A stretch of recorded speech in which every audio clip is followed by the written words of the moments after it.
নমস্কাৰ প্ৰিয় দৰ্শক সকলোকে স্বাগতম জনাইছো মই পাৰ্থ আৰু আমাৰ সৈতে এগৰাকী বিশেষ অতিথি আমাৰ সৈতে সংযুক্ত হৈ আছে আজি অসমৰ কাৰণে এটা ভাল খবৰটো আপোনালোকে ইতিমধ্যে গম পাইছেই ডক্টৰ অতুনু নাথ যি আমাৰ সৈতে সংযুক্ত হৈ আছে তেওঁ টিহু কলেজৰ এছিষ্টেণ্ট প্ৰফেচাৰ তেওঁ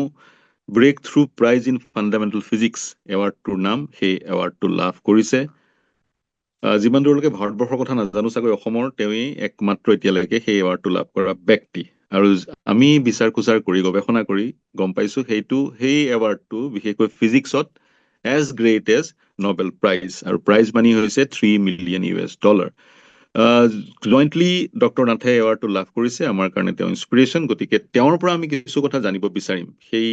পৰ্যায়লৈ তেওঁ কেনেকৈ পালে তেওঁ শিক্ষা ক'ত গ্ৰহণ কৰিছিল ফিজিক্সত আৰু তেওঁ কি কাম কৰিছে ফিজিক্সৰ পৃথিৱীখনত যিমান পাৰি আমাৰ সীমিত সময়ত তেওঁৰ পৰা জানিব বিচাৰিম ডক্টৰ নাথ প্ৰথমতে আপোনাক স্বাগতম জনাইছো আমাক এইখিনি সময় দিয়াৰ কাৰণে এতিয়া ব্ৰেক থ্ৰু হয়। প্ৰাইজ ইন ফাণ্ডামেণ্টেল ফিজিক্স আপোনাৰ পৰা এই এৱাৰ্ডটোৰ বিষয়ে জানিব বিচাৰিম কোনে দিয়ে কি ফিজিক্সৰ কি ডমেইনত কাম কৰিলে দিয়ে অকমান আপোনাৰ পৰা জানিব বিচাৰিম নমস্কাৰ প্ৰথমতে মই এইটো অলপ ক্লিয়াৰ কৰিব বিচাৰিম যে ব্ৰেক থ্ৰু ফিজিক্স প্ৰাইজ এইটো যোৱা বছৰ দিয়া হৈছিল 2025 এইটো চাৰ্নৰ এলিছ এক্সপেৰিমেণ্টৰ কলাবৰেশ্যনত দিয়া হৈছিল আৰু সেই এক্সপেৰিমেণ্টৰ অথৰ্ছ আমাৰ অসমৰ কেইগৰাকী আছিল চ' মই ফাৰ্ষ্ট নহয় নৰ্থ ইষ্ট বা অসমৰ মানে এই বঁটাটো পোৱা এই বছৰ অফক'ৰ্ছ মই অকলে কাৰণ আমাৰ 10-11 গৰাকী ফিজিচিষ্ট ইণ্ডিয়ানছ আছিল মিয়ন জিমেনাছটো এক্সপেৰিমেণ্টত তাৰে মাজত মই নৰ্থ ইষ্টৰ অকলে আৰু বাকী কেইগৰাকী তেওঁলোকে ইউ এছ এৰ বিভিন্ন ইউনিভাৰ্চিটিজ অলৰেডি প্লেচড তেওঁলোকৰ কেইগৰাকী চাগে ইউ এছ চিটিজেনছ চ' সেইটো মানে ফাৰ্ষ্ট মই ক্লিয়াৰ কৰি দিব বিচাৰোঁ কাৰণ 2025ত আমাৰ অসমৰ সাইন্টিষ্ট আছিলে নাছিল 2025 আছিল আচ্ছা 2025ত অসমৰ সাইন্টিষ্ট আছিলে মানে এই এৱাৰ্ডটো আপুনি তেওঁলোকে লাভ কৰিছে বুলি আমি ক'ব পাৰো নহয় জানো 2025ত ডেফিনেটলি হয় এতিয়া breakthrough prize in fundamental ফিজিক্সৰ যিটো এৱাৰ্ড লাভ কৰিছে আপুনি যিখিনি কাম কৰিলে সাধাৰণ ভাষাত যদি আমি আপোনাৰ পৰা জানিব বিচাৰো আপোনাৰ লগত কোন কোন আছিলে বা গোটেই টিমটোত কোন কোন আছিলে আৰু যিটো কাম সেই কামটোৱে আমি যিমান দূৰ পঢ়িবলৈ পাইছো সঁচাকৈ ব্ৰেক থ্ৰু আনিলে ইতিমধ্যে থিয়ৰিটিকেল ফিজিক্সত যিটো কাম কৰিছে ফিজিক্সৰ যি ধাৰণা সেই ধাৰণাই সলনি কৰি দিব বুলি জানিব পাৰিছো গতিকে আপোনাৰ পৰা জানিব বিচাৰিম আপুনি কৰা কামটো কি ধৰণৰ আছিল এক্সপেৰিমেণ্টটোৰ বিষয়ে প্ৰথমতে মই ক'ব খুজিম কাৰণ এইটো 1960ত ষ্টাৰ্ট হৈছিল মিয়ন জিমেনাছটোৰ ওপৰত এক্সপেৰিমেণ্ট একচুৱেলি জেনিভাৰ চাৰ্ন লেবত প্ৰথমতে তেওঁলোকে আইডিয়াটো আহিছিল যে মিয়ন পাৰ্টিকলটো ইলেক্ট্ৰনৰ দৰে একদম ইলেক্ট্ৰনে ক'ব পাৰোঁ আমি জাষ্ট তাৰ ভৰ যিটো মাছ যিটো এইটো 200 টাইমছ হয় হেভিয়াৰ বাকী আকৌ ডিফাৰেঞ্চ নাই লাইফ টাইমটো কম হেভিয়াৰ হোৱাৰ কাৰণে 2 মাইক্ৰ'ছেকেণ্ডৰ কাৰণেই জীয়াই থাকে বাট এই পাৰ্টিকলটো কিছুমান পাৰ্টিকলছ বা কণা যিবোৰ আমাৰ ফিজিক্সত আৱিষ্কাৰ হোৱা নাই কিছুমান বল আছে ফ'ৰ্চ আছে যিবিলাক এতিয়ালৈকে আমি নাজানো ফৰ এক্সাম্পল আমাৰ 4টা ফ'ৰ্চেছ আছে গ্ৰেভিটেশ্যন নিউক্লিয়াৰ ফ'ৰ্চ ষ্ট্ৰং আৰু উইক আৰু ইলেক্ট্ৰমেগনেটিক এই 4টাৰ বাহিৰতে কোনোবা ফ'ৰ্চ থাকিব পাৰে নেকি সেই থাকিব পাৰে বুলি বহুতৰ ধাৰণা আছে কিন্তু এতিয়ালৈকে কোনো প্ৰুফ পোৱা নাই আমি চাৰ্ন বা কোনো এক্সপেৰিমেণ্টতে এনেকুৱা ডেফিনিটিভ প্ৰমাণ পোৱা নাই যে আছে বুলি মিউন পাৰ্টিকলটো সেনচিটিভ হ'ব এনেকুৱা ফিফথ কিবা ফ'ৰ্চ থাকে যদি ইনডিৰেক্টলি মিউন পাৰ্টিকলে এইটো চেন্স কৰিব পাৰিব এইটো বুলি আমাৰ একদম ষ্ট্ৰং ধাৰণা এইটো চাৰ্নৰ প্ৰথম 1960ৰ এক্সপেৰিমেণ্টৰ পৰা আমি গম পাইছিলো তাৰে পিছত কিন্তু সি 1960ৰ টেকনলজি এণ্ড এইবোৰ লিমিটেশ্যনছ আছিল চ' 2003ত একচুৱেলি 1990ত ষ্টাৰ্ট হোৱা এটা এক্সপেৰিমেণ্ট ব্ৰুকহেভেন নেশ্যনেল লেবৰেটৰী নিউয়ৰ্কৰ কাষত তাতে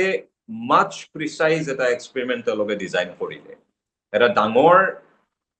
14 মিটাৰ ডায়ামিটাৰ মানে ধৰক নৰ্মেল এটা কনফাৰেন্স হলৰ যেনেকুৱা চাইজ থাকে তেনেকুৱা চাইজৰ এটা হলৰ ভিতৰত আমাৰ যিবিলাক বাৰ মেগনেট থাকে যে স্পিকাৰ বা গাড়ীত পোৱা যায় সেইটোৰ ধৰক তেনেকুৱা চাইজৰ ধৰা সৰু যদি আমি তেনেকুৱা বাৰ মেগনেট এটা এই ব্ৰুকহেভেন নেশ্যনেল লেবৰেটৰীত তেওঁলোকে বনাইছিল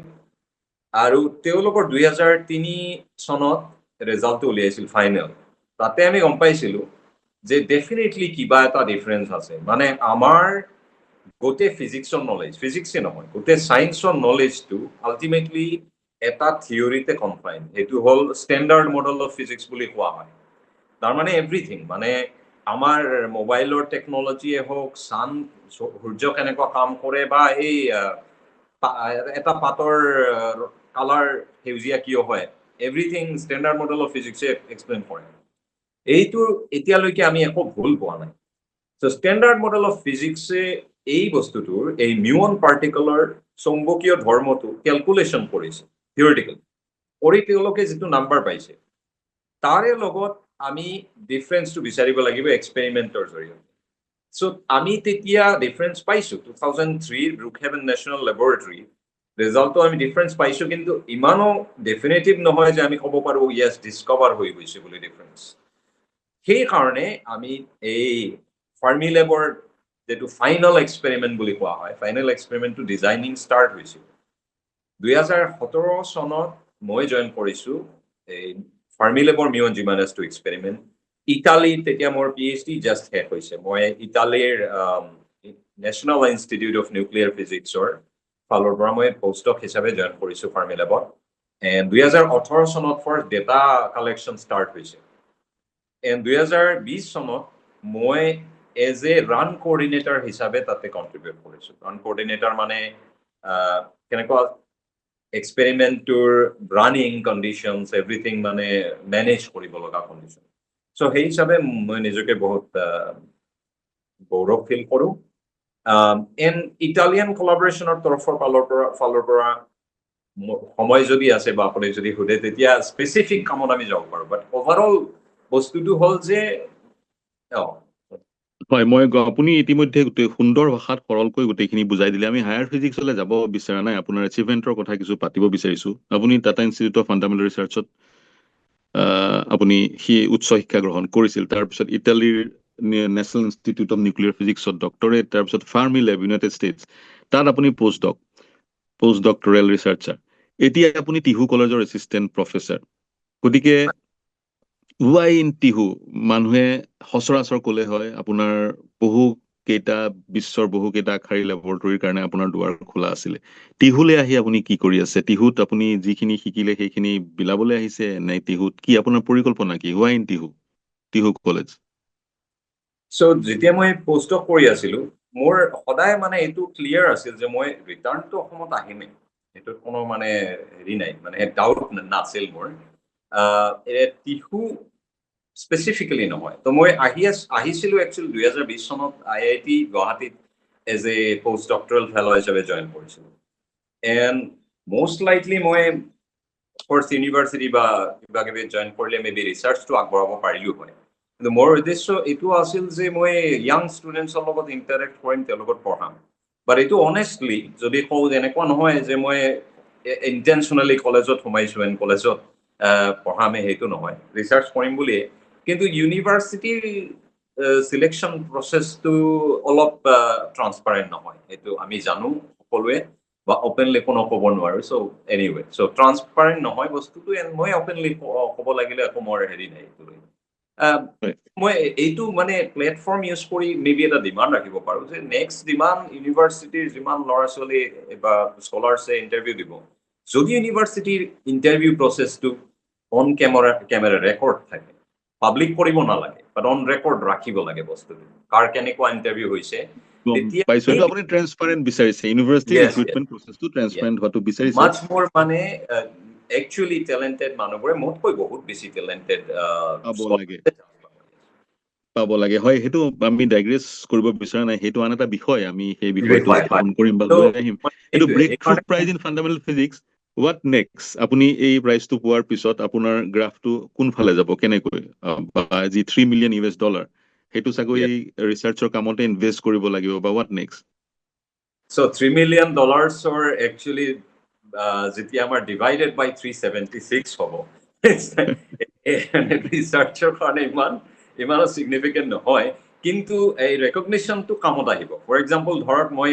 এই যোৱাবাৰ আমাৰ কলেজৰ ফালৰ পৰা মই এটা প্ৰজেক্ট ছাবমিট কৰিছিলো ইছৰ এটা গুৱাহাটী ইউনিভাৰ্চিটিত ৰেক এছ বুলি এটা ব্ৰাঞ্চ আছে মানে নৰ্থ ইষ্টৰ ইছৰ প্ৰজেক্টত ইনভলভ কৰাৰ কাৰণে সেইটোৰ বাজেট ইমান ডাঙৰ নাছিল আমি বিচাৰিছিলো আমাৰ কলেজৰ ষ্টুডেণ্টছ ইনভলভ কৰি এটা কাইণ্ড অফ ৰিচাৰ্চ যদি হয় ইয়াতে আমি টিহু কলেজত এটা অবজাৰভেটৰী বনাম বুলি বিচাৰিছিলো টেলিস্কোপেদি চ' সেইটো মই প্ৰেজেণ্ট কৰিছিলো গুৱাহাটী ইউনিভাৰ্চিটিত তো তেওঁলোকে এপ্ৰিচিয়েটো কৰিছিল কিন্তু কৈছিল যে এই পাৰ্টিকুলাৰ ৰেকেছৰ আণ্ডাৰত এইটো সেই মেচ নহয় চ' প্ৰজেক্টটো আমি এপ্ৰুভ কৰিব নোৱাৰো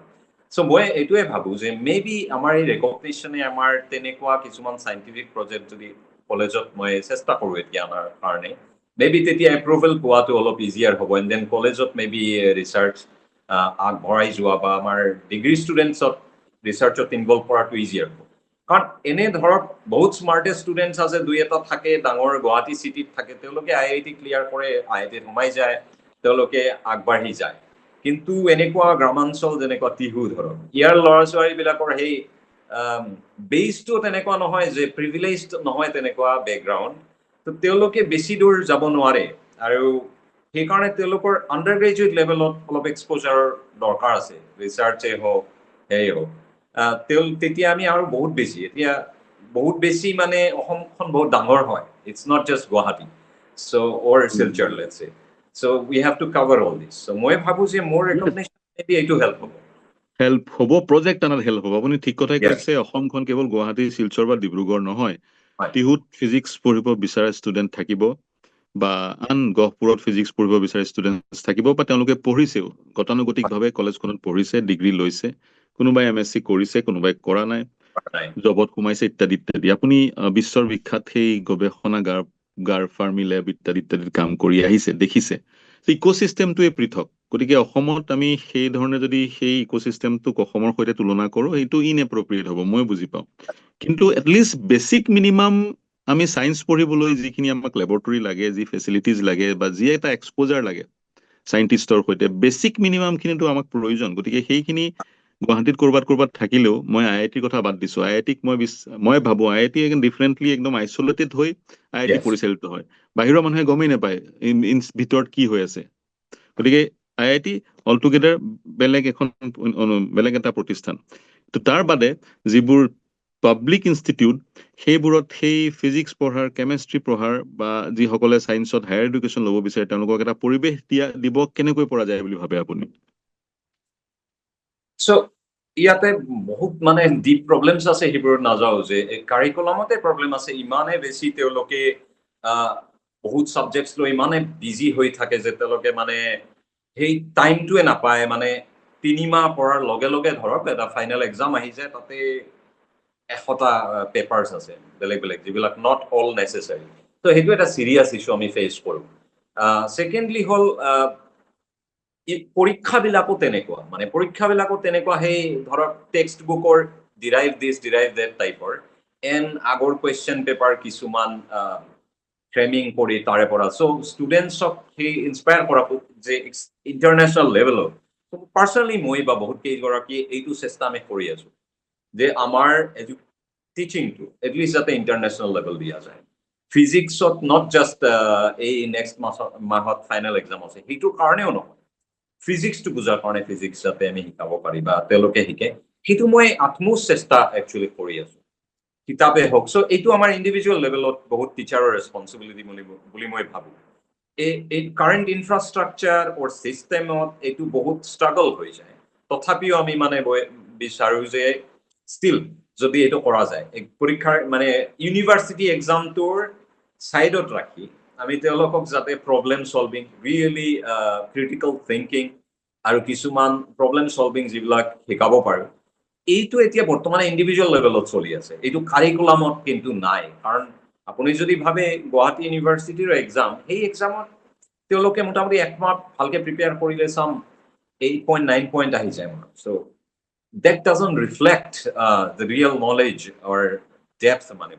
বস্তুটো চ' সেইটো আমি কেনেকুৱা পৰীক্ষাটো চিষ্টেম চেঞ্জ কৰিম নে কি কৰিম নাজানো চ' ইণ্ডিভিজুৱেল লেভেলত আমি সেইটো চেষ্টা কৰি আছো মই ভাবোঁ যদি এনেকুৱা ৰিচাৰ্চ লেব বা কিবা যদি আমাক কলেজত দিয়া হয় ধৰক কেইটা ডিপাৰ্টমেণ্ট মিলিও যদি এটা কমন ৰিচাৰ্চ লেব থাকে প্ৰজেক্ট যদি আমি আনো then maybe students-ok আমি through some কাৰিকুলামৰ ভিতৰত থকা small projects, internship এইবোৰতে আমি maybe তেওঁলোকক real researcher লগত international কি চলি আছে তাৰ লগত এটা connection দিলে maybe they will be more inspired আৰু সেইটোৱে চাগে motivate কৰিব বুলি মই ভাবো মোটিভেট কৰিব মোটিভেট একচুৱেলি আপুনি কলেজৰ কথা কৈছে মই বিশ্বাস কৰো মোটিভেট তেওঁলোকক স্কুলৰ পৰাই আৰম্ভ কৰিব পৰা যায় স্কুলৰ পৰাই ফিজিক্স ভাল পাব পৰাকৈ তেওঁলোকক আমি ফিজিক্সটো উপস্থাপন কৰিব লাগিব সায়েন্সটো উপস্থাপন কৰিব লাগিব ফিজিক্সেই যে সেই গোটেই বিশ্ব ব্ৰহ্মাণ্ডৰ এভৰিথিং সকলো বা বিশ্ব ব্ৰহ্মাণ্ডৰ সকলো পৰিঘটনা সেই বিজ্ঞান বা পদাৰ্থ বিজ্ঞানৰ যোগেদিয়ে যে আমি বিশ্লেষণ কৰিব পাৰো বা সত্য অন্বেষণ কৰিব পাৰো সেই কথাটো আমি স্কুল লেভেলৰ পৰাই দিয়াটো প্ৰয়োজন বুলি আপুনি ভাবেনে যদি দিব পৰা যায় কেনেকৈ মোৰ মতে ইনফেক্ট কলেজে নহয় school to primary school to a main ground actually so' according to many research আমাৰ দেখা যায় যে ষ্টুডেণ্টছবোৰ একদম স্কুলত যোৱাৰ আগতে ইকুৱেলি জিনিয়াছ আপুনি জানে এইটো এটা লং টাৰ্ম এক্সপেৰিমেণ্ট হৈছিল ইকুৱেলি জিনিয়াছ থাকে কিন্তু স্কুলত সোমাই যোৱাৰ পিছত কেইবছৰ পিছত তেওঁলোকৰ মাজত ডিফাৰেঞ্চেছ এণ্ড ডাউন আহি যায় কাৰণ সেই একে মানে গতানুগতিক টাইপৰ এডুকেশ্যন চিষ্টেম আমি তেওঁলোকক মানে সেই কিয় পঢ়ি আছো বস্তুবোৰ এইটো তেওঁলোকে বুজি নাপায় ইট বিকামছ মানে মাৰ্কছ এণ্ড পাৰ্চেণ্টেজ চ' আমি চেষ্টা অলপ ইয়াতে লোকেলি কৰি আছো একচুৱেলি আমি আমাৰ টিহু কলেজ চায়েন্স ফৰাম বুলি এটা চায়েন্স ফৰাম এষ্টাব্লিছ কৰিছো বাকী কলেজবিলাকতো থাকিব চাগে আমি ইয়াতে ফ্ৰিকুৱেণ্টলি স্কুলৰ ষ্টুডেণ্টছ আনি তেওঁলোকক লেব ভিজিট কৰাও আৰু ফাণ্ডামেণ্টেল বস্তুবোৰ বুজাবৰ চেষ্টা কৰো স্কুলতো ভিজিট কৰি থাকো আমি মাজে মাজে মান্থলি বেচিছত গৈ ইণ্টাৰেক্ট কৰো আমি এণ্ড আমাৰ নলেজ যিমান এক্সপিৰিয়েঞ্চ আছে ইণ্টাৰনেশ্যনেল ৰিচাৰ্চত সেইবোৰৰ লগত কমন স্কুলৰ এটা নিউটন ফ্ল' কেনেকুৱা কানেক্ট হৈ আছে সেইবোৰ আমি চেষ্টা কৰি আছো অনে গ্ৰাউণ্ড লেভেল হ'ব পাৰে মেবি আউটসাইড দ্য কাৰিকুলাম আৰু স্কুলৰ টিচাৰ্ছবোৰেও আমাক মানে আমাৰ লগত কণ্টেক্ট কৰি থাকে ইণ্টাৰেক্ট কৰি থাকে they are also' over burden with lots of other words but তথাপিও এভৰিৱান ইজ ট্ৰাইং বুলি মই ক'ম গতিকে সেই ধৰণৰ এক চিন্তা এটা আমাৰ মানুহখিনিক দিব লাগিব আৰু আমি নথৈ আনন্দিত আপুনি বাহিৰত পঢ়া শুনা কৰি গৱেষণা কৰি পুনৰ ঘূৰি আহিছে টিহুত আপুনি টিহু কলেজত শিক্ষকতা কৰিছে গতিকে আপোনাৰ নিচিনাকৈ যদি সকলোৱে ভাবিবলৈ আৰম্ভ কৰে ফিজিক্স ভাল পোৱা মানুহৰ সংখ্যা চাগৈ বৃদ্ধি পাব নহয় জানো কি ভাবে আপুনি নিশ্চয় মোৰ মানে চিনাকি বহুত তেনেকুৱা আছে ডাঙৰ লেবত কাম কৰি আছে অসমত তেওঁলোকে আহিব খোজে সঁচাকৈ আহিব খোজে বাট এজ আই চেড মানে কলেজত যে সকলোৱে আহি সোমাব তেনেকুৱা নহয় ইউনিভাৰ্চিটিত so' that needs to be transparent আৰু ইয়াৰ ইচ্ছাটো থাকিব লাগিব কলেজ এণ্ড ইউনিভাৰ্চিটিজবোৰৰ যে আমি তেনেকুৱা ষ্টুডেণ্ট যিবিলাক আমাৰ MITত আছে হেৰিত আছে তেওঁলোকে যাতে আহিব পাৰে আনফৰ্চুনেট যে বাহিৰত চাইনা বা ইভেন ডাঙৰ ডাঙৰ আমেৰিকান ইউনিভাৰ্চিটিত তেওঁলোকে এবজৰ্ব হ'ব কিন্তু আমাৰ অসমত এবজৰ্ব নহয় চ' দিছ ইজ ভেৰি মানে আনফৰ্চুনেট থিং সেইটো এটা উপায় বাট যিসকল আছে ডায়েস্পৰা যিসকল আছে MITত থাকিব পাৰে ফাৰ্মি লেবত আপুনি কাম কৰি আছে হাৰ্ভাৰ্ডত থাকিব পাৰে ইউএছৰ ইউনিভাৰ্চিটিৰ কথা ক'লো UKত থাকিব পাৰে গতিকে তেওঁলোকৰ লগত এটা কানেকশ্যনো বিল্ড কৰিব পৰা যায় আপোনাৰ যিখিনি পৰিচিত চিনাকি আছে ফাৰ্মি লেব বা ইউএছৰ ইউনিভাৰ্চিটি আছে তেওঁলোকৰ লগত কানেকশ্যন এষ্টাব্লিছ কৰি ভাৰ্চুৱেলিও আপুনি তেওঁলোকৰ সৈতে কথা বতৰা বা আলোচনা বা ষ্টুডেণ্টখিনিৰ সৈতে চিনা পৰিচয় কৰাই দিব পাৰে গতিকে তেনেকৈ এক্সচেঞ্জ প্ৰগ্ৰেমৰ যোগেদিও ভাৰ্চুৱেল এক্সচেঞ্জ প্ৰগ্ৰেমৰ যোগেদিও বহুখিনি কাম কৰিব পাৰি নহয় জানো Yes, আমি কৰি আছো একচুৱেলি আমাৰ টিহুৰে ওচৰত একচুৱেলি পাটাছাৰ কুচিৰ বৰ্ণালী দাস এজন ডাঙৰ চাইণ্টিষ্ট তেওঁ এতিয়া অষ্ট্ৰেলিয়াত আছে এষ্ট্ৰফিজিচিষ্ট বহুত ইয়াং মতকৈও ইয়াং চ' তেওঁৰ লগত মাজে মাজে এটা ইণ্টাৰেকশ্যন প্ৰগ্ৰাম পাতিছিলো ইট ৱাজ ৱাণ্ডাৰফুল তেওঁৰ একদম নিজৰ বেকগ্ৰাউণ্ডখিনি ইমান যে ইণ্টেৰিয়ৰ গাঁৱৰ পৰা তেওঁ ক'ত গৈছে and struggle in Delhi and all this things so' এইবোৰ আমি চেষ্টা কৰি আছো তেনেকুৱা কানেক্ট কৰাৰ তেওঁৰ লগত ইয়াতে আনি ষ্টুডেণ্টছৰ লগত ইণ্টাৰেক্ট কৰি টু বুষ্ট কনফিডেন্স এইবোৰ আমি চেষ্টা একচুৱেলি কৰি আছো আৰু ইয়াতে মই এটা বস্তু এড কৰিম যে চিষ্টেমে যে ট্ৰাই কৰা নাই এইটো নহয় চ' ৰিক্ৰুটমেণ্ট চিষ্টেম যদি লাষ্ট 3 বছৰৰ I would like to comment it has improved মানে আগতে ধৰক এই 2021-20 পিছত যিটো ৰিক্ৰুটমেণ্ট হ'ল মোৰ লগৰ বা বহুতক মই দেখিছো এই চিষ্টেমটো যিটো whole system মানে কিমান পাৰফেক্ট নাজানো বাট it's much transparent so মই ফৰ এক্সাম্পল যে চাকৰিটো ইয়াতে টিহু কলেজত পাইছো মই ভাবো যে এইটো চিষ্টেম বৰ্তমান ৰিক্ৰুটমেণ্ট গাইডলাইনছটো নাথাকিলে মই চাগে নাপালো হয় even in Tihu college so thankful to that really and maybe আৰু মানে ইম্প্ৰুভমেণ্টৰ দৰকাৰ আছে এইটো ইম্প্ৰুভমেণ্টৰ দৰকাৰ চাওক এতিয়া মই এইটো চাগে শেষ কুৱেশ্যন মই আপোনাক এৰিব লাগিব ফিজিক্স পঢ়ি কেৰিয়াৰ ষ্টুডেণ্টে ফিজিক্স পঢ়ি এটা কেৰিয়াৰ প্ৰস্পেক্টিভ কেৰিয়াৰ দেখিব লাগিব বা বা বা যদি সকলোৰে গৱেষণা কৰাৰ মন নাথাকিব পাৰে যিসকল গৱেষণাৰ ফালে যাব বিচাৰে তেওঁলোকক সেই ৰাস্তাটো আমি দেখুৱাব লাগিব আৰু ইমানবোৰ ছাবজেক্ট আছে কেৰিয়াৰ অৰিয়েণ্টেড ছাবজেক্টছ সেইবোৰ বাদ দি নেচাৰেল ছায়েন্স পঢ়ি কিবা এটা কথা জনাৰ যিটো স্পৃহা সেইটো থাকিব লাগিব নহয় জানো আৰু হয় প্ৰস্পেক্টিভ হ'ব লাগিব ছাবজেক্টটো গতিকে আপোনালোকে যিহেতু ফিজিক্সৰ টিচাৰ আপোনালোকে ছাত্ৰ ছাত্ৰীসকলক এই বিষয়টোত যে প্ৰস্পেক্ট আছে সেই কথা বুজাব লাগিব শিকাব লাগিব নহয় জানো কি কয় Absolutely. So মই পাৰ্চনেলি যদিও মই ফাণ্ডামেণ্টেল ফিজিক্সৰ কিন্তু মই সদায় মানে এই স্পেক্ট্ৰামটো আমি ফাৰ্ষ্টতে ষ্টুডেণ্টছক দিওঁ যে প্ৰথমতে এটা প্ৰব্লেম আছে ছ'চাইটিৰ যে আমাৰ নিট বা এই জেম জি মানে ইঞ্জিনিয়াৰিং অৰ মেডিকেল এটা বাইনাৰী চিষ্টেম হৈ গৈছে ইয়াতে যিটোৱে আমাৰ নেচাৰেলি টেলেণ্টটো ডেষ্ট্ৰয় কৰি আছে মানে এটা ক্লাছৰুমত 100টা ষ্টুডেণ্ট থাকিলে তাৰ not everyone is a doctor, right? তেওঁলোকৰ নেচাৰেলি ট্ৰিমেণ্ডাছ টেলেণ্ট আছে মেবি আমি সেইবোৰ মাৰি আছো somehow we're destroying it so এইটোৰ কাৰণ হ'ল এই ওভাৰঅল মানে এৱেৰনেছটো নাই বাহিৰত কিন্তু মই আছিলো ফৰ এক্সাম্পল ইউৰোপ আছিলো তাতে আপুনি ছেকেণ্ড এজন আৰু দুজন মানুহৰ এটা এইম নাপাব আপুনি so diverse so ছাকচেছৰ চান্সেছো বাঢ়ি যায় তেতিয়া 10 লাখ ষ্টুডেণ্টে যদি কেইটামান চিট পাব বিচাৰে obviously many of them will be a failure so এতিয়া স্পেক্ট্ৰাম যদি চান্স যদি মই কওঁ ফৰ এক্সাম্পল আমাৰ লগত ফাৰ্মিলেবত কাম কৰি থকা PhD ষ্টুডেণ্টছৰ মেক্সিমামে ইণ্ডাষ্ট্ৰীত R&D ৰিচাৰ্চত এবজৰ্ব হৈছে not in academia and De R excited about it মোৰ লগৰ এজন এতিয়া আছে